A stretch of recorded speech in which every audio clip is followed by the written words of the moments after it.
All right. Hello, everybody. Welcome to episode 2 of Justice with Jax. And I am your host, Jacqueline Armendariz Unzueta.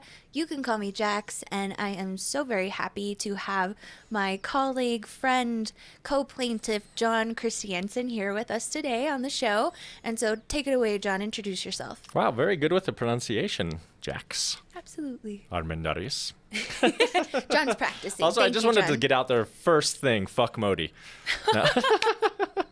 That's an inside-ish It is joke. an inside-ish joke. I'm so sorry to have started your podcast this way. What am I doing? It's okay. Introducing It's myself? only episode 2. Okay. So tell us a little bit about yourself, your affiliations. For one thing, a big reason why you're on episode 2 is that you are, would you say, a co-founder and current board member of the Chinook Center, which is my co-plaintiff in Armendariz versus City of Colorado Springs. Yes, that is what I am. Actually, I'm newly the executive director, I guess, of Chinook Center. So, yes, thank you. So, yes, I am one of the founders of Chinook Center. I run it mostly. I sort of do the boring day-to-day operations there, which is fine. I like doing it. I'm also a member of DSA. I helped... For those who don't know, what does DSA stand for, DSA is Jon? the Democratic Socialists of America, the Colorado Springs chapter of that national organization, the largest socialist organization in the country. I am also a member of United. I'm actually the president of our union, United Campus Workers Colorado. So yes, I wear many hats. But that's only a few of them, actually, right? Can I say one more, and we'll come back to this later? I'm curious what you're going to say. You're an academic, is that right? Yes, and I do have a, Give us an idea of your credential there. Well, so I'm working on my PhD right now. I'm ABD, all but dissertation. Yay. So literally right now, not at this very moment, but I'm working on my dissertation, which is about looking at how garment worker unions interact with international organizations in Bangladesh. It's beautiful. Yes, it's Excellent. very fun. Well, that is, I think, a great segue into kind of the purpose of this show, which I was reminding folks that we're kind of trying to strike a balance here. We have this significant civil rights case that we are co-plaintiffs in, Armendariz versus City of Colorado Springs, and we also want to keep community building. And one of the biggest things we've talked about, like why a podcast? There's a lawsuit going on. Aren't you scared about talking about it? That's not really our style, actually. Yeah, no, it definitely isn't. In fact, the day that we filed the lawsuit, I don't know if you watched it, Sean and I did a special episode of our podcast celebrating that we'd done it. So, Just Cause, our podcast. Check it out. We don't do it anymore, but still check it out on YouTube. There's an archive. Yes, there's a beautiful archive. Yes.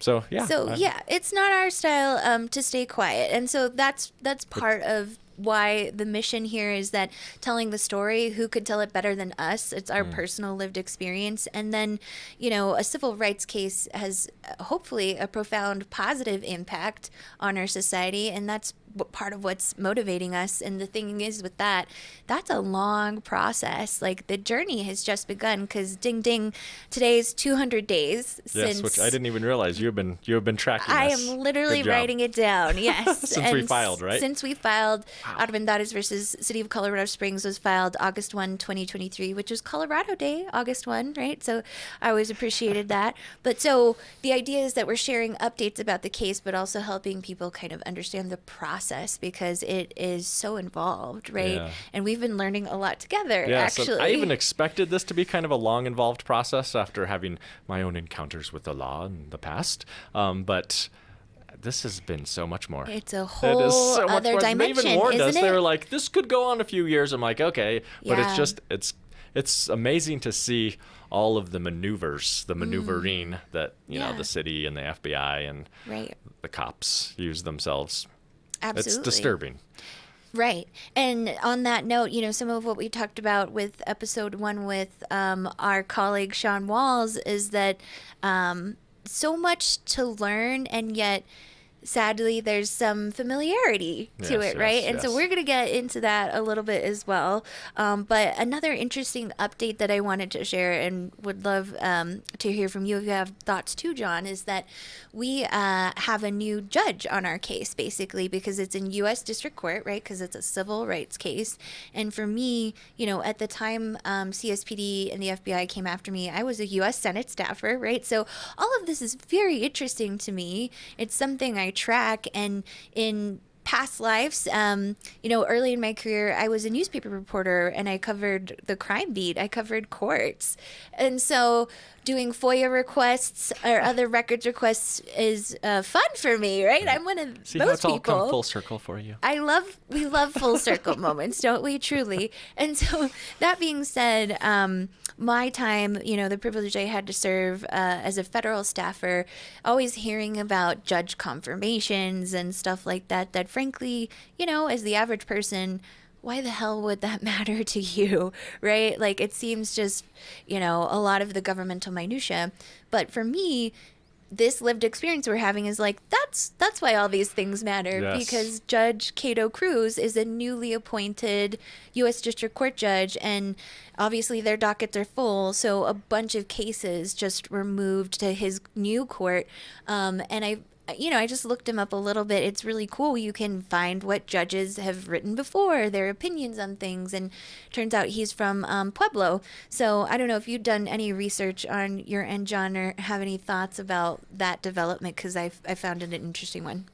Well, no, again, it's just part of that, all those machinations or whatever that it's a machine, are part of this. But, I have to say, you're talking about the minutia. As I've done activism for longer and longer, I get more and more interested in the minutia. The details are what I find are what's so important. You can't dismiss them, right? Yes. Yeah, because whatever, I want to focus on the big ideas. Yeah. But then you realize, like, oh my God, everything everything is in the details. The devil's in the details. Yes, exactly. Yeah. Yeah. So it's interesting to see, like. Well, and you mentioned the judges. This is one thing that actually Sean and I have talked. Judges matter so much. Judges are so important, and I think we learned this with.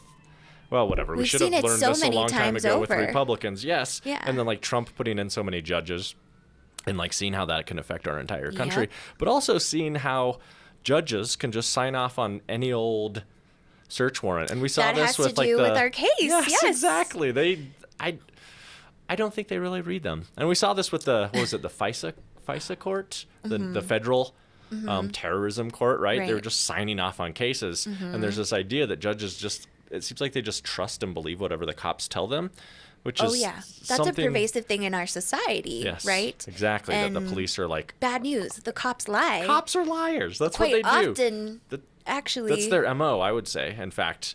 And so, I think it's important that we really do start paying attention to these judges and even magistrates, which I don't. Until this case, I hadn't really thought about magistrates. I had a magistrate in a case one time in Pennsylvania. I was like, is this like a Pennsylvania thing? But these are all really important things that come up that we should be paying more attention to. And tracking the judges and seeing what they're saying. So like, the judge that so-called, I think. Oh, the judge in my case. Yes, that released that body cam. Shout out to her. Yes, I want to give her props for doing that when like Judge Ramirez. We should write a nice letter about her. Like, we should. Yeah. At the city at court. The municipal court. Yeah, the municipal court. The problematic judge, we could say. Exactly. Yeah. Who, I looked him up, and he just has a business background. Interesting. Like business law. Yeah. And so he's making decisions on these cases that involve undercover cops and First Amendment rights, which, whatever, like he's a judge, I get, but he really doesn't have a background in any of this. Yeah. So it felt to me like he didn't have a sense of the import of this, Fair enough. Like how heavy this was. Yeah. Well, let's break it down for people, because that's a great way to help people understand. We've touched on this, is that there's a long history that's the context of this case, but some of the meat of it is that there were 6 people arrested. We're going to talk about for what in a second here, but that means that some of the cases were in municipal court or the city court level, which included yours, and mine was in our district court or 4th Judicial District. Charles and myself, yes. And so why John is bringing this up and why this is important is because we hear the concept of 2 different justice systems, or I say legal system. Justice is questionable in these systems. Injustice system. Injustice system. And so that was a major factor, and it's something Sean and I talked about, because even my criminal attorney at the time, which again, shout out Chinook Center for making sure I was supported and defended, didn't want to engage with municipal court. She called it like a kangaroo court, just kind of a joke. It is a joke. And we had 4 people as a result of the protest that this case largely centers around in municipal court for different charges. And ultimately, though, there were never any actual convictions, and those charges, you know, were like misdemeanors and things like that, right? Like citations, like what you'd get for. There was like obstruction jaywalking. Of a passage or something like that. And so ultimately, to your point, what you mentioned is there are these municipal violations, again, misdemeanors, that somehow the FBI and like an undercover cop and all these taxpayer supported law enforcement actions were really targeting us for nothing other than our political speech. And so let's break this down a little bit further, which I think is an important concept for people to understand, is that my claims in this case are technically different than the Chinook Center's because I'm an individual person, and a lot of it has to do with them violating my Fourth Amendment rights or my privacy with the search warrants in my specific case. But Jon, do you mind talking a little bit about how that differs from what the violation was for Chinook Center? Yeah, so ours is also a Fourth Amendment case, but I think this is an important point to raise because, you know, I talk to people all the time, and there's this idea, I think, that people think that a lot more things are actually illegal for the government to do than actually are. Like that spying stuff that sounds just like, terrible. People hate like the idea that like a cop can just like spy on political activists, not actually illegal. If they say there's, I guess that's not technically what the claims are about in right, this case, yeah, right? It's not exactly. That's not when we brought this to so many different lawyers and the ACLU, they're like. Yeah, you know, it it's took hard about 2 years for us to like get traction. Yes, exactly, and which is important because people, they're like, this is really messed up. Yeah. But it's not necessarily illegal, which is, I think most people would find that to be bonkers. Yeah, it's gonna bother people. Yes, your average like, person, which is like why it's important that, you know, like the Indy ran the article about it originally, and then Trevor. And that was well before the ACLU case had been filed. Exactly. Yes. And then it Trevor was focusing Aronson. on the spying. Exactly, and that's the thing too. There are so many elements to this case. Whenever I try and explain this to people, they're like, "Wait, what?" It's that meme with the guy with the red strings on the wall. Yes, exactly. Yeah. And then their face is that meme of the lady that's like just looking confused. If this was a video podcast, we could maybe pull it up. We are doing video. Yeah. What? Am I being videoed right now? You didn't tell me about it. Are you CSPD? Right there. What? Yeah. Sorry, didn't mean to re-trigger that. No. Yeah. So where was I? So yeah, that was all important, and I think most people are disturbed by that, but that really wasn't what was illegal. Yeah. But what the ACLU did find, at least as a strong claim, was again the Fourth Amendment violations, which is the unreasonable search and seizure, right. which they had. So basically, after the housing rights protest had happened, the CSPD got into Chinook Center's messages, which is funny when you look at Discovery, the messages they're seeing. One of them is like, I have a bunch of Enfamil. Oh, yeah. Could you guys take this as a donation? Baby formula? Yeah, baby formula. And we're like, of course we'll take that as a donation. It's just things like that. So it's like, really, what are they opposite really? Of criminal. Yes, obviously, is the point we're making. But part of the reason I've thought about this, part of the reason I think they did do that is because I had made a call on my Facebook, which I'm sure is also under observation, to no doubt about it. Send to send videos of the altercation to the Chinook Center Facebook page. The altercation that took place during this July 2021 housing march, which is specifically probably you're referring to when they dogpiled Sean. Yeah, when they just came at us, and specifically we're like, Sean Walls, you're under arrest. You know, well, that's why Sean was episode 1, because all the documents in my case were mostly about Sean. Yeah, which was wild. Yeah, which I'm glad that we got your discovery for that very reason. And that's why it's helpful to see, like, when people get arrested, like, what they're doing, because obviously we already suspected this. We already, you know, we discovered the undercover cop. but finding a place where you can actually sue the government. And the funny thing is, well, it's not funny, it's disturbing, is that they're trying to say, you can't sue us. You can't sue us at all. The qualified immunity question, yes. So it's like we tried so hard to find a place where we could sue them, and now they're still making the argument that the case should be thrown out because of qualified immunity, which, I don't know who's listening or if they're familiar. Yeah, I guess the courts will decide. I don't know. I don't think they have a strong claim, but I'm not a lawyer. Right. We leave it. At least we've got the ACLU on it. Yes. Like, that makes me feel confident. Yes. And I believe the ACLU tends to take cases that they think that they can win. I think most lawyers do. Right. I think that not all cases, obviously, that's a different conversation. But no, so I appreciate that. So the claims that I have as an individual, I would say, like, are a little bit wider than what Chinook Center has been limited to because of that it's an organization. Yeah. And what's disturbing about that is, you're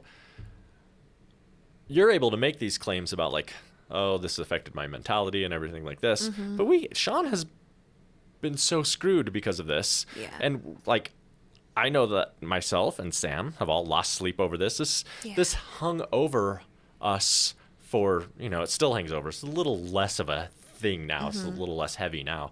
But for a year, it just kind of hangs over you. Every single person who was arrested with regard to this. Yes, you're very aware of this constantly, and you're aware that, like, the police are spying on you, then they're arresting you, and then, you get these documents and you see what they're doing.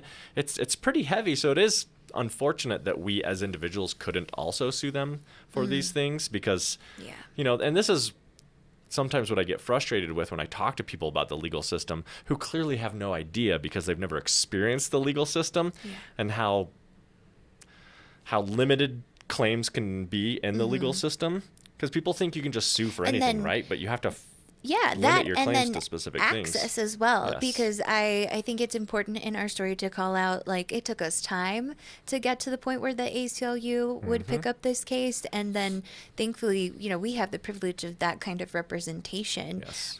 What about all the people who neither of those applies to their very valid experience? And so that's part of why, like, it's a strange experience. Weird is the word for me. Like, literally my name on the case, so much bigger than me or us, and just trying to honor the fact that we want this to have a positive impact for our community, but it looks like that'll take some time. Yeah. I do want it to eventually, that is our goal. We want to, this is just another part of activism. Right? Yeah. We want to change things through this as well. It's not my favorite way to do things, going through the legal system, because it doesn't feel empowering. It's not very satisfying a lot of the time, unfortunately. But it will be when we win.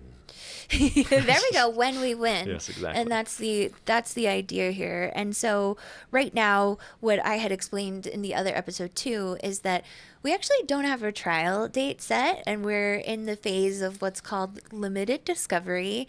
And a lot of that is related to this kind of legal question that's come up regarding qualified immunity. And so, but some of the things that we have been able to access, and I let people know that another interesting process piece of this was we have to actually keep some of it confidential, and we signed what's called a protective order, right, about that. But some of the things we can talk about because by virtue of this public civil rights case, litigation, and some public record, right? And so in our early documents that we've seen, maybe you got a chance to read, it was like very short, but it's like an FBI memo. And I know I've mentioned this to you. And so it is really the strangest experience to have, like, an FBI memo and reading your name in it, and, like, they've got my DOB and social security number. Thankfully, they kindly redact that sort of thing when these are released. What's funny is how inconsistent their redactions are, though. Good point. And for me, what really stood out about this document was, like, seriously, a couple of things.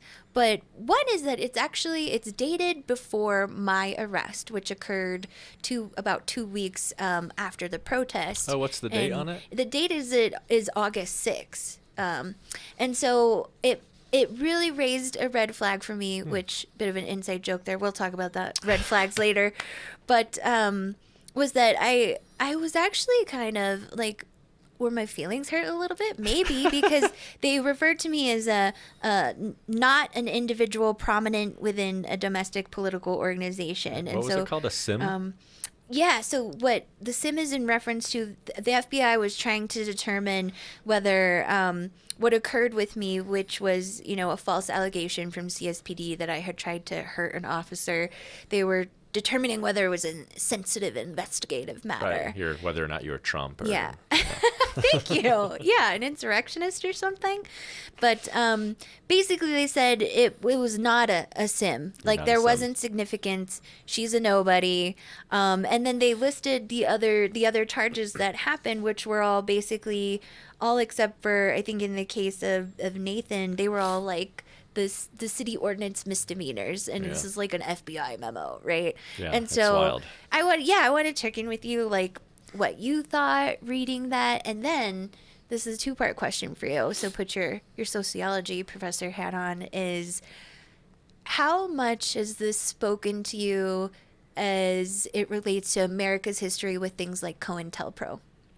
So your thoughts on seeing us in this FBI memo, and then how this is a reflection of America's history. Yeah, so I mean, it's weird because as a left-wing activist, you're always like aware that these things can happen, right? You are aware of the history. You know it, right? Yes, yeah, exactly. And then it's you. And then people are like telling you, and then you see the discovery, and there's like hints of things here and there. But I have to say, when I read that it was like, what was it, Sean Walls and other leaders of Chinook Center are being investigated for domestic terrorism. Like, when it was written in black and white, it was a little bit more jarring for me that it was an FBI memo, because the city has always just kind of like ignored or denied sort of this terrorism thing, and everybody just kind of like tiptoes around it. Nobody really says, like, I mean, literally at Charles's hearing, where his attorney was asking, do you think Charles is a terrorist? Do you think Chinook Center is a terrorist? They were tiptoeing around. They're like, we're not going to answer that question. Right. And so you have this sense, but then it's like, yep, there it is. They said it right in writing. They think we're domestic terrorists, which is bonkers, because where's the probable cause for that? I mean, I would like to think that we're really important too, like to the federal government. My own delusions of grandeur. Yes, exactly. We're injured. That like the federal government's like, these people are like a threat to national security, but like I really understand that, like, I don't really think we're that great of a threat to national security. Sadly, Well, that's the very important distinction too that I think will be revealed in this case is.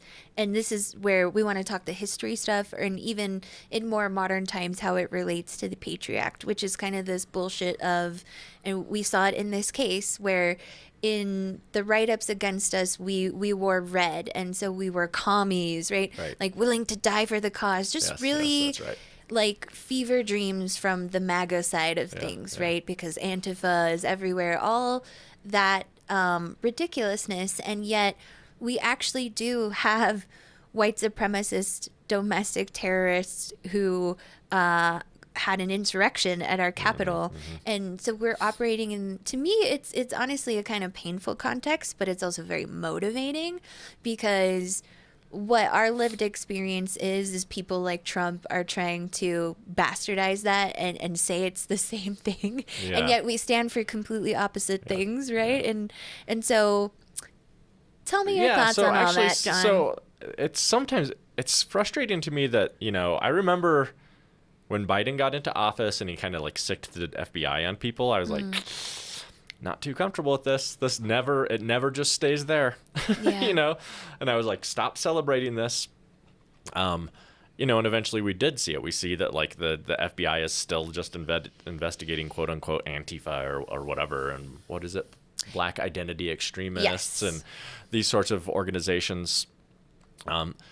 But, the FBI has been recently kind of held up by liberals, and I'm like, the FBI has this horrible history. Maybe you guys need to read the history books. Did you know the letter they wrote to Martin Luther King Jr.? That's for one. That one blew my mind. And like, I can't remember. I know I've heard of it, but I can't remember the details I'm going to put a link in the podcast. But yes, the FBI has a sordid history, we'll say, exactly, right? Of trying to destroy movements for change. Well, let's segue that into, I think, what you could very well speak on is really that reflection of how this relates to the past again, and things like COINTELPRO, because not only was it spying, but it was the idea that they could infiltrate communities getting organized and cause distrust and disrupt the organizing because people power works. Right, exactly. And really this has a much longer history than COINTELPRO, to be honest. I don't want to like get into like 19th century European history. So I'll start. But you could. But you know, they had all the European governments had spy networks that were spying on the commies and the anarchists. And, you know, we see that coming to the United States too. In the early 20th century, we had what were called red squads in most major American cities that were basically their job was to monitor communists, socialists, anarchists, kill them, disrupt their organizing, things like this, right? And basically the FBI started as a result of those things. So the history of the FBI, the history of federal law enforcement, is basically just a history of trying to disrupt and destroy left-wing movements for change. And maybe the needle shifts just so slightly that it doesn't all focus on leftists, and every once in a while they'll get like a white supremacist in there, or they'll every get once like in a some while. Yes, exactly. But then and then in the 1970s we witnessed COINTELPRO because of some great activists that exposed it. And then Congress was like, we passed a law so they can't do this anymore. But I think I personally never believed that to be true. Well, here we are today. You probably right? did. Exactly. And so it's like, COINTELPRO as a program is technically dead, but their mentality, the mentality of federal law enforcement agencies and local law enforcement agencies just hasn't really changed. And how about this? For people who aren't as familiar with that term, keeping your professor hat on, COINTELPRO. Okay, Can you break it down for them? Yeah, so in the again, like I said, it had this history from the red squads of cities. But in the 1960s, the FBI started this program called the Counterintelligence Program, which their goal was to disrupt student, left-wing, and black activist organizations to stop Seems what they kind of called racist to me. right, exactly, to stop what they called the Black Messiah, right? And so they targeted the Black Panthers, they targeted the Communist Party USA, they targeted SD, all these different organizations, right? And we know now, as a result of these documents, originally we found a little hint of it when some documents were stolen by some college students. Right? Yes, exactly. This is why it's so important to get those. They stole some documents from an FBI office and saw this COINTELPRO thing, and then eventually sort of like came out through the press. They got more access to those documents that show that the FBI was using these like dirty tactics too, where it wasn't just like they were, arresting them. They were doing like really dirty things, like starting rumors and organizations that like so-and-so is sleeping with so-and-so, creating infighting. Exactly. Which I gotta say, I don't think we've ever healed from, to be perfectly honest. Like our movements are still so paranoid as a result of the 1960s. And I honestly, I know this is a long-standing thing, like we're always like factional or whatever. But I think part of the reason it's still so hard to get organized is because we have these memories of this happening. So we have this fear and this paranoia that the spooks or whatever are hiding just around the corner, or they're in our organizations trying to disrupt things constantly. So it makes organizing that much harder. Cases like this come out, exactly. Validate those fears. And it's something Sean and I talked about, that, one of the difficult outcomes from this, out of many, the impact that the spying from CSPD had, was that we had a tenants union. And that's one of the points that really pisses me off. We're going to have much more time to talk about what pisses me off. But the fact that the officer, right, April Rogers, was involved with the tenants union is particularly troublesome, in that effort was to protect people from slumlords, bad landlords. And what more could you say about what you saw? I mean, you were very close to seeing the impact, because Chinook Center was really the organization that kind of broke the news, Right. Well, and I think what several of the tenant union organizers have pointed out is that they were finding people breaking the law. Yeah. Yeah, the irony. Yes, they were finding landlords were breaking the law, and the police weren't responding to those things. They were still just in the organization trying to, for some reason, take down the tenant union. Right. I guess, and related to that, the honeypot context of that, which if you want to talk on that, I think you have more details than I do on that, because to me that was another thread, another layer of them trying to fracture and trying to entrap people, trying to manufacture crime to make their jobs relevant. Right. Well, and she also was participant in a factional dispute within the Chinook Center because she had joined so many different groups. She had joined, you can't really join Chinook Center as an individual, I guess, but she was present at Chinook Center, donated things to Chinook Center, had joined DSA, had registered to vote with her, fake identity. Oh yeah, the voting crime that was committed, that'll never be prosecuted. Yeah, I stand by that. Come for me for that one, please. Try me. So she was in DSA, tenant union, the mutual aid union. Like, she got into all these different organizations, and then she ensured that there was I don't know if she ensured, but she helped with the tension that was that happened there. She contributed to attention. Contributed, exactly. Yeah. And then she invited people from different groups, young men mostly, from different groups. Hence the honeypot. Yeah, exactly. Over to her apartment. And I'd heard about this when we first started getting an inkling of there being this undercover cop. We started talking to people, and it slowly started to dawn on me this is what was happening. And then once Trevor came out and started investigating more, we found out more.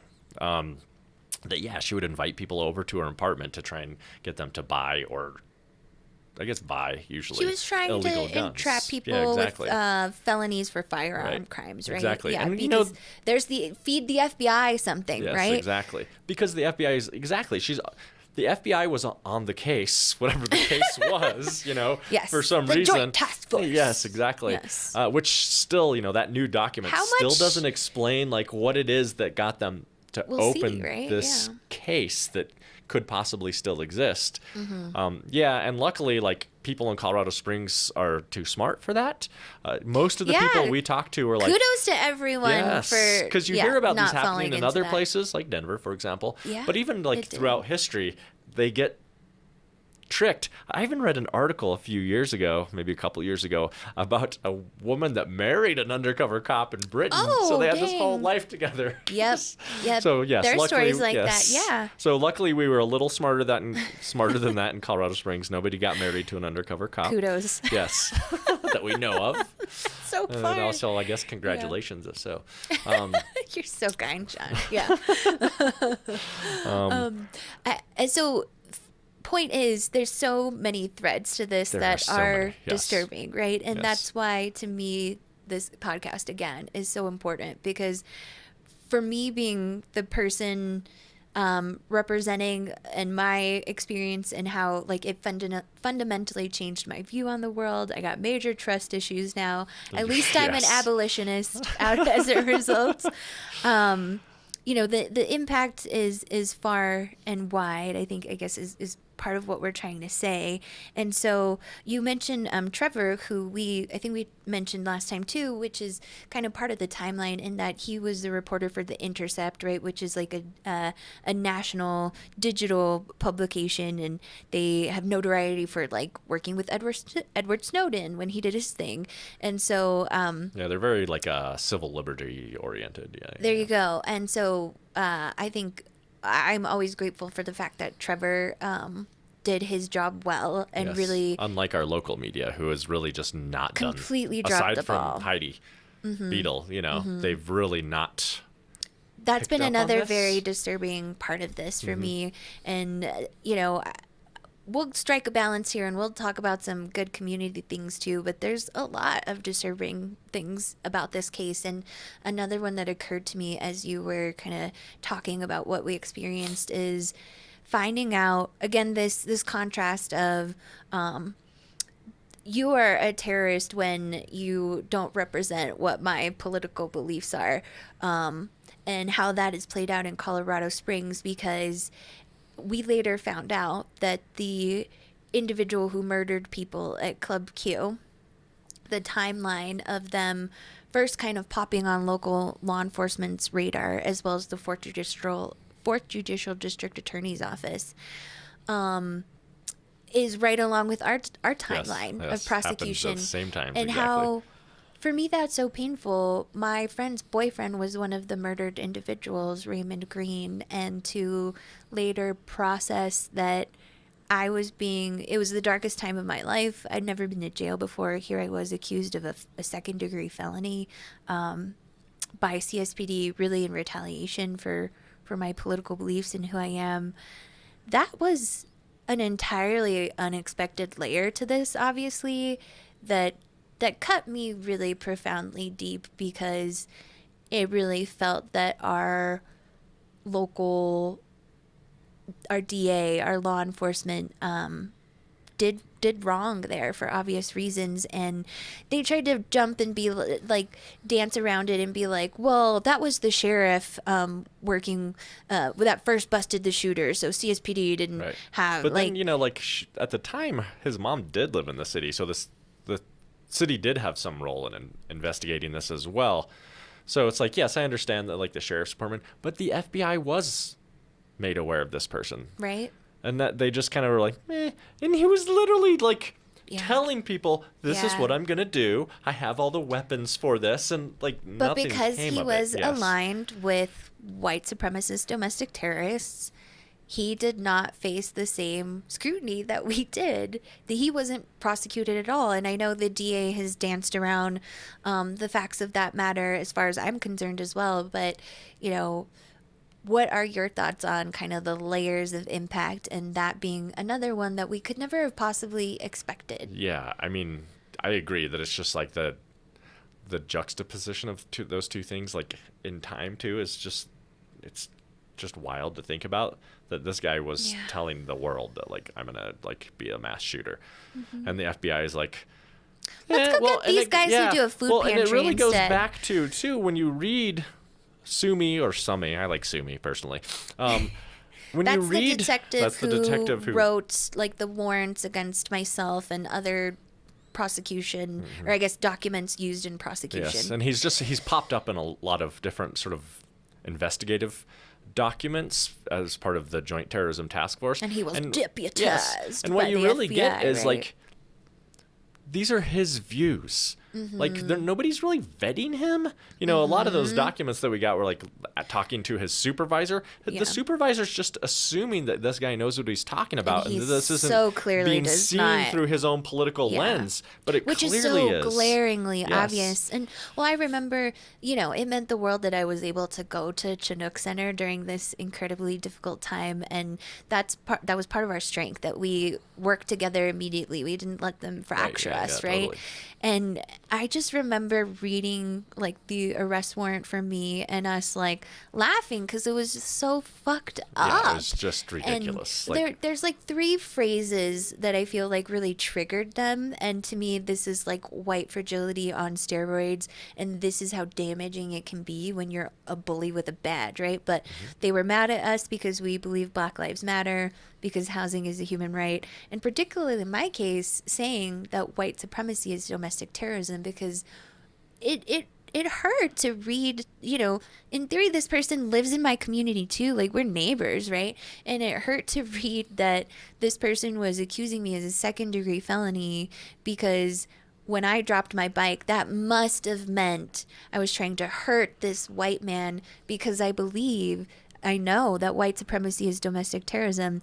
And that is a pretty dark, like, sort of laugh to keep from crying moment where you're like, this guy, what? Yeah. So how did you process those things as we started to kind of unravel this? And well, it gets at that thing too, that again, he's just seen this through his lens. I think most people understand that, using the letters YT, like if you've spent the any internet time abbreviation. If you spent any time on the internet, white. you know that's used to like get around sort of algorithm issues and things like this. That actually scrub speech. Yeah, exactly. Yeah. And the fact that he's sort of, and saying that like, that you attacked this cop who like was white, so she hates white guys or whatever.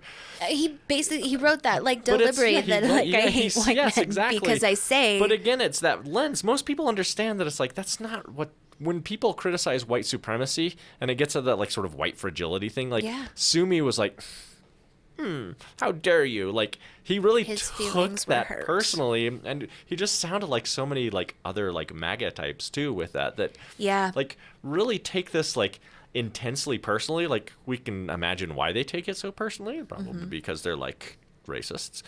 But, like... Might be a factor. Yeah, exactly. Like, how dare you call me out on my racism?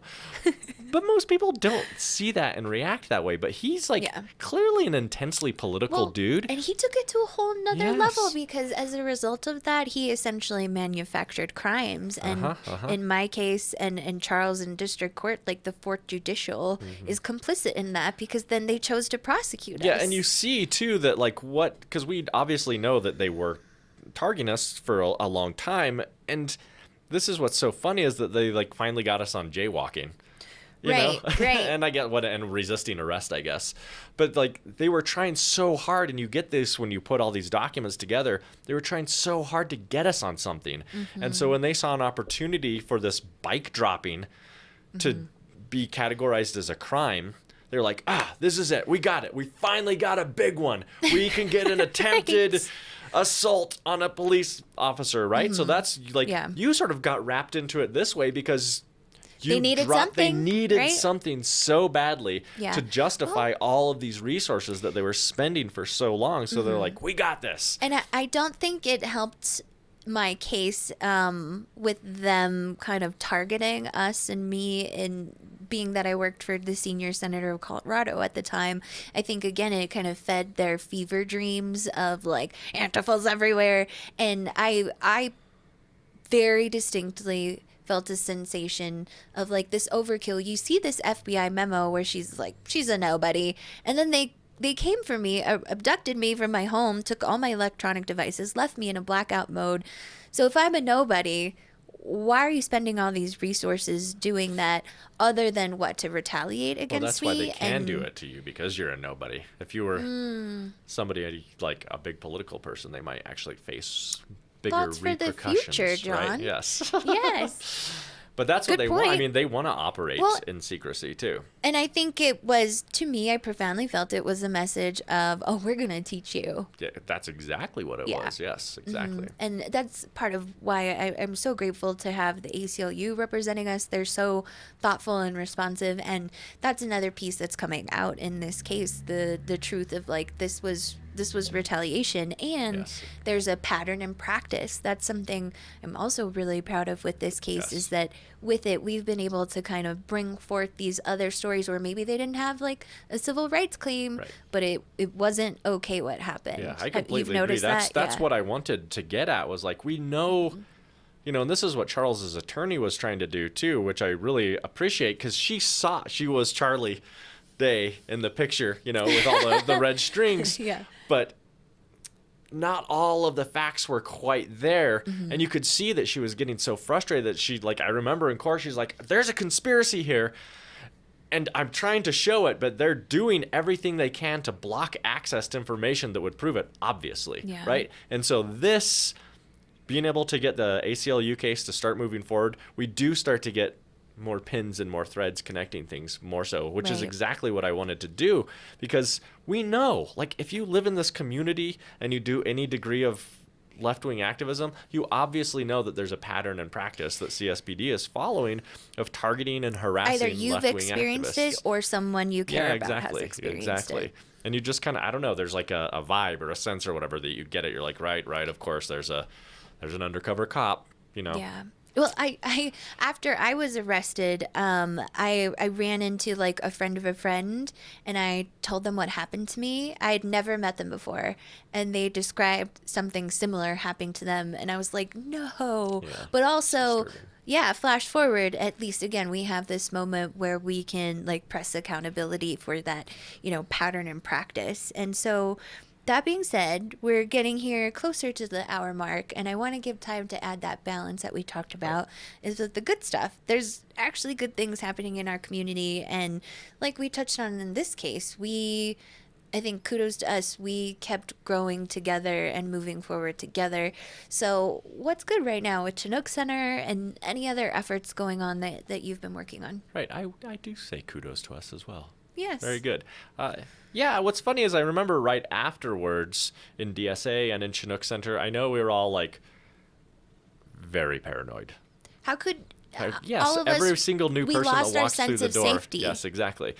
And I know DSA kind of went through a difficult time, and Chinook Center kind of went through a difficult time. We actually saw our donations significantly drop off. We saw people stop participating in things. We were attacked by other members of the community. But I have to say, within the last maybe year, I feel like things are going well. And what this has done, and I think I pointed this out when the podcast first dropped, Colorado Springs dealt with this really well. Us as activists, I don't think we overreacted. Obviously, we could do everything better. But we didn't overreact. Hindsight's 2020. Yes, exactly. We stuck together. We didn't start pointing fingers at everybody. We really stuck together. Yes. That's what I'm most proud of, because if we hadn't been together, we wouldn't have been able to put the pieces together, because they were in different places. Exactly. And then the video that came from my case was a huge break. And we even had the municipal judge say, we've never seen people so organized before, right? Yes, do you remember that? How disturbing that is? Kind of weird. It is nice though, because we are organized, and not to pat myself on the back, but Chinook Center I think is part of. Oh, well, thank you.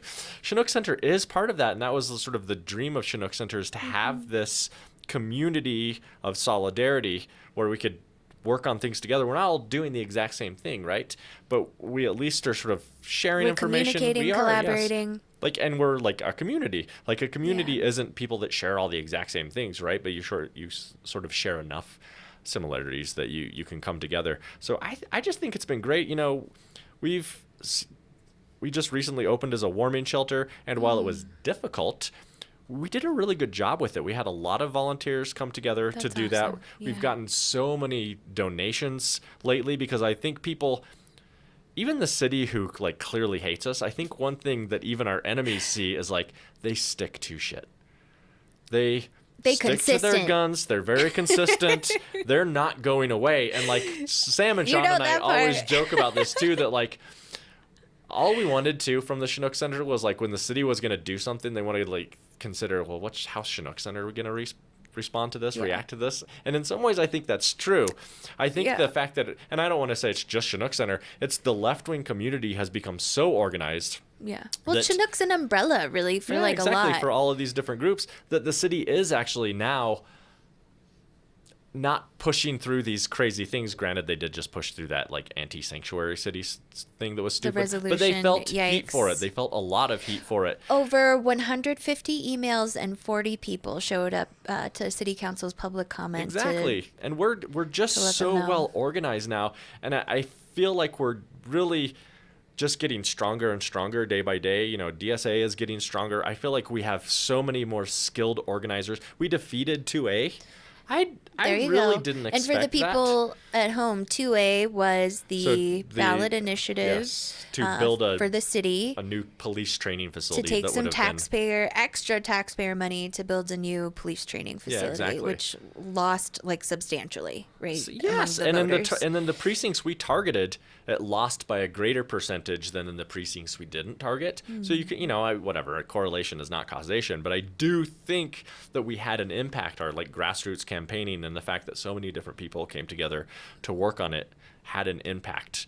The redistricting that you and John really worked on. Also, we created a new a wonderful the redrawn thing districts. We were successful at that because we're so well organized now. Absolutely. That was a powerful moment for me this past summer. It was the county commission maps that were being redrawn, and we were so thoroughly organized that I saw us, impact the media coverage. Yes. And that still matters. And because we did that right out the gate, we definitely shifted the maps to where we were asking them to be in large part, which is great. It's been I'm not used to winning, because I've been a far leftist for most of my life, and so like I know when I vote for somebody, they're gonna lose, you know.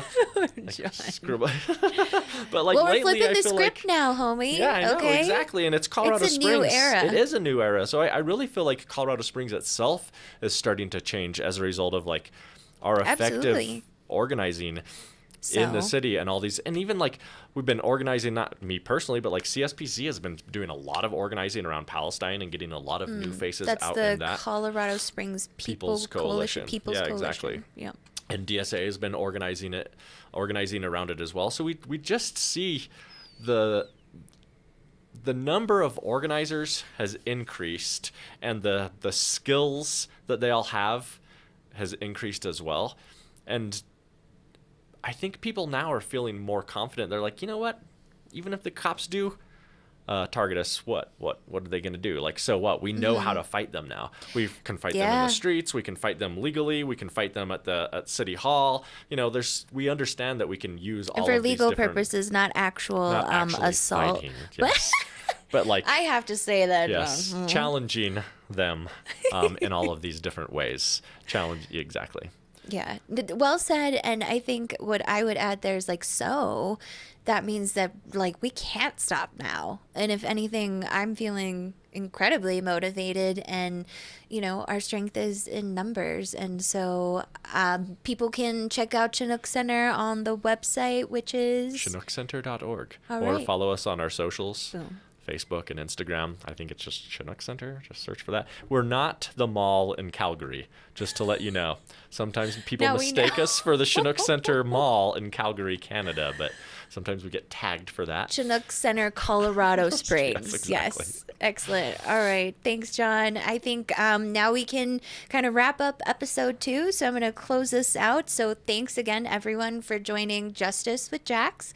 We're coming to you from the Studio 809 Community Podcast Space at the Nexus Building, a professional cooperative environment for small businesses in downtown Colorado Springs. So remember to ask yourselves 2 questions. Who is telling your story, and how are you being the change that you want to see in the world today? Justice with Jax, signing off.